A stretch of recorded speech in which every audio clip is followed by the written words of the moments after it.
Hey y'all, Mademoiselle, and this is my blog of my recent visit to Mississippi. To head back to foreign for my niece's graduation.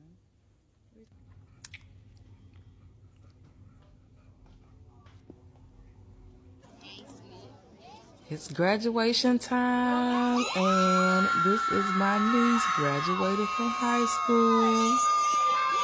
She had a lot of love coming from her section of the stand, so I traveled all the way back to Mississippi for this moment right here. And we got a 2-for-1 because my little cousin graduated as well. So we had 2 graduates in the family this year in 2022 that graduated from high school. I'm so proud of them.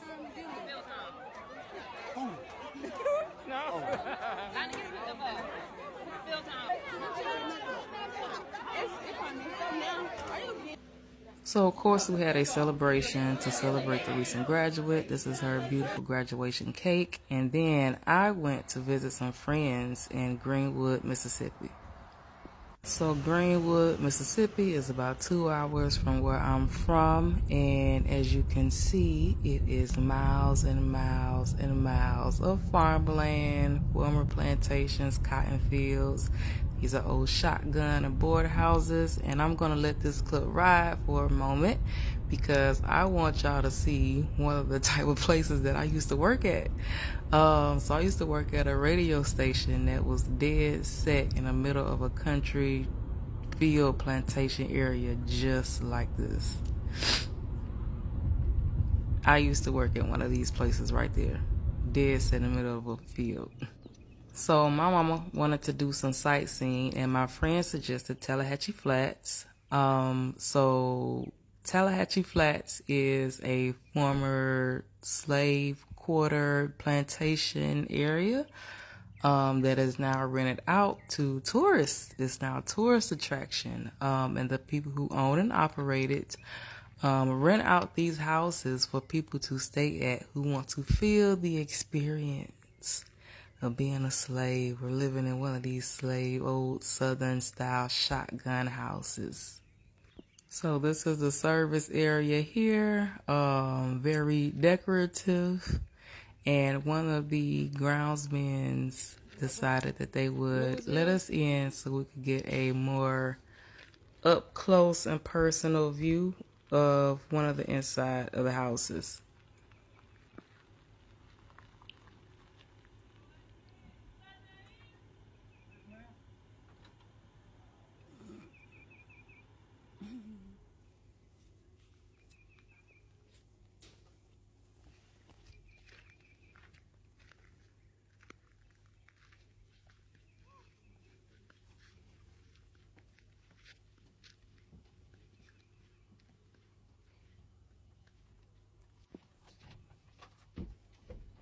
Thank you.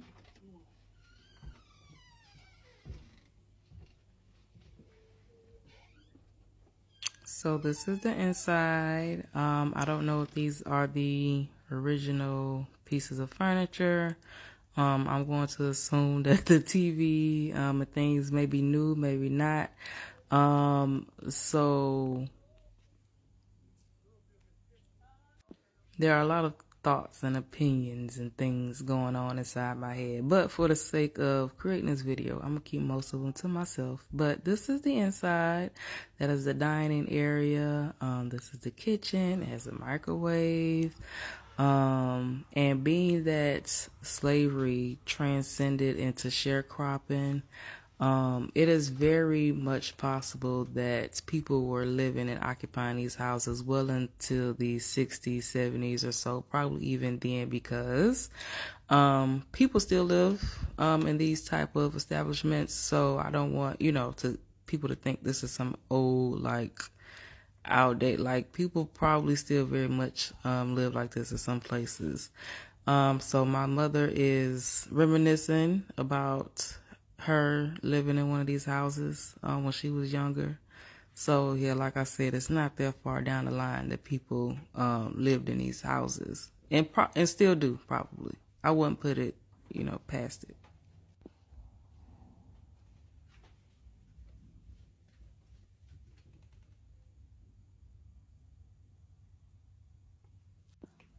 So I went to check out the back porch area and was quickly deterred because there was a big grown snake Don't go out there. right there. It was in the peripheral. I didn't catch it on camera, but yeah. Don't So get I decided that was a no-go. And my mother is very much afraid of snakes.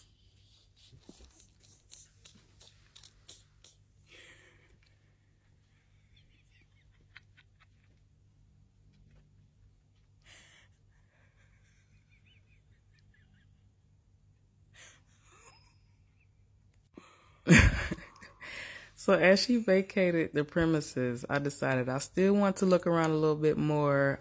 So this is, I believe, a cotton mill. And these are one of the cotton sacks that they used to have to stuff full with cotton when it would be picking the cotton. Let's look at this brand. What is this? Lion brand. Yeah. So one of the cotton sacks are being hung up and used as decoration. I don't recall the name of this tool, but if you do, please feel free to comment. Please, the historian people, don't get mad at me. I did make it to the back area just to take a look. I did not go on that porch because that was that snake's territory and I will not invade.